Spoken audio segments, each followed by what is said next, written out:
좋은 아침입니다. 아침의 하나 뉴스 종합 비타민 아침의 매일경제 김우미입니다. 오늘의 일면 같이 들어가 보실까요? 매일경제입니다.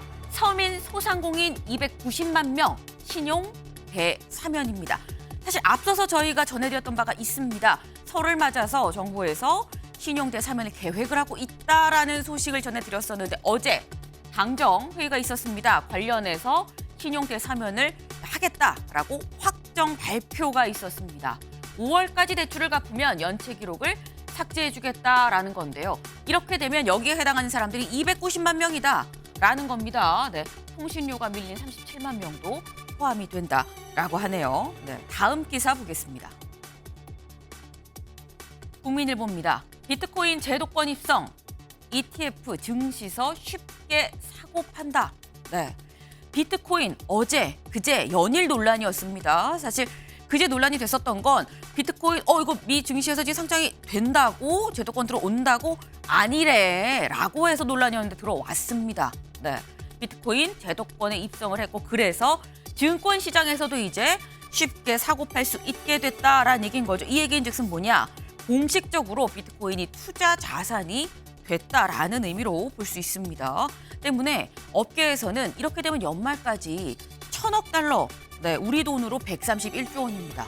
이 돈이 유입이 될 가능성이 있다라고도 전망을 하고 있는데요. 투기가 아닌 이제 투자 대상으로 바뀌었다라고 볼 수 있겠죠. 다만 기억해 두실 부분은 국내에서는 사는 거 파는 거 다 불법이다라는 점도 좀 같이 염두에 두셔야 될 것 같습니다. 다음 기사 볼까요? 서울신문입니다. 방탄정당 민주 새집 짓는 DJ 적자입니다. 네, 민주당은 방탄정당입니다라고 얘기를 하면서 DJ 적자가 새집을 짓겠다고 나섰다라는 얘기인 거겠죠. 이 DJ 적자 여기 보시면 나와 있습니다. 이낙연 전 대표입니다. 이낙연 전 대표 어제 탈당 기자회견을 했습니다. 더불어서 앞으로 나는 새 길을 가겠다라고도 얘기를 했습니다. DJ의 적자라고 서울신문 표현을 했습니다. 그리고 새 집을 짓겠다라고 표현을 했죠. 다음 기사까지 좀 이어서 볼까요? 한겨레는 이렇게 표현을 했습니다. 이낙연 탈당, 총선 석 달 앞 민주당 분열. 총선이 이제 D-90일, 90일 앞둔 어제 민주당 분열됐다. 이낙연 전 대표가 나가서 탈당을 해서 분열이 됐다라는 거죠. 새 집이라는 표현과 분열이라는 표현 상당히 좀 어감이 다르게 느껴지실 거라고 생각을 합니다. 결이 다른 두 개의 기사 저희가 같이 소개를 해드렸습니다. 다음 기사 볼까요? 동아일보입니다. 찐윤 이철규 여공관위원으로 한동훈 당 이끄는 건 나다. 찐윤입니다. 친윤이 아닙니다. 진짜 친윤, 찐윤이라는 거죠. 이철규 의원 여당 공관위원으로 어제 임명이 확정이 됐습니다. 어제 공관위원이 발표됐는데 이 중에 이철규 의원이 있었다라는 거죠. 그러면 찐윤인 이철규 의원이 들어갔다는 거는 윤심이 작용한다는 거야 라는 얘기가 흘러나오자 한동훈 비대위원장 당을 이끄는 건 납니다 라고 얘기를 했다라는 겁니다. 이 얘기도 잠시 뒤에 대담으로 좀 짚어보겠습니다. 다음 기사 볼까요? 경향입니다. 국민 상대로 독성 시험한 사건. 어떤 사건이냐? 가습기 살균제 사건입니다. 가습기 살균제 기업들 어제 2심 있었는데요. 유죄 판단이 내려졌습니다. 사실 이 가습기 살균제 피해 사건이 있고 만 12년, 한 13년째 지나서 이 유죄 판단이 내려진 건데 와, 재판을 그렇게 오래 했어라고 생각하실 수도 있습니다. 근데 일단 1심이 아니라 2심입니다. 2심에서 유죄 판단이 나왔다. 이 얘기인즉슨 1심에선 무죄였었다는 얘기인 거죠. 1심 무죄를 뒤집고 유죄 판단이 나온 이유. 법원이 이렇게 판단했습니다. 국민을 상대로 이건 독성 시험을 한 사건이다 라고 판단을 했기 때문에 유죄 판단이 나왔다는 겁니다. 다만 이게 2심이기 때문에 검찰도 구형한 만큼 나오지 않았고요. 피해자들도 다시 이걸 상고를 할 것으로 보입니다. 때문에 궁극적으로는 대법원에서 마지막 판단이 이루어질 수밖에 없을 것 같다라는 말씀도 같이 전해드립니다. 다음 사진 기사 볼까요? 네, 정말 그야말로 팔았습니다. 근데 파란 게 좀 이상하죠. 네, 팔에도 너무 팔았습니다. 그야말로 시퍼렇다는 표현이 맞는 이 하천.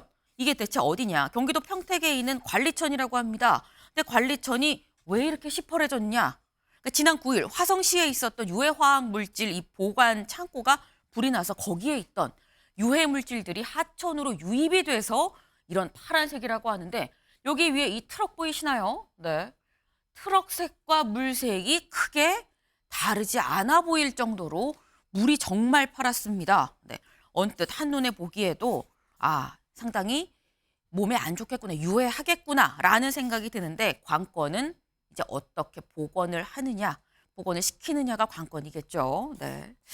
오늘은 저희가 금요일 오랜만에 비타민 E 준비했습니다. 기사 같이 볼까요? 만평입니다. 여기 보겠습니다. 고기 1인분에 130g이면 양이 너무 적은 거 아니요? 라고 얘기를 하죠.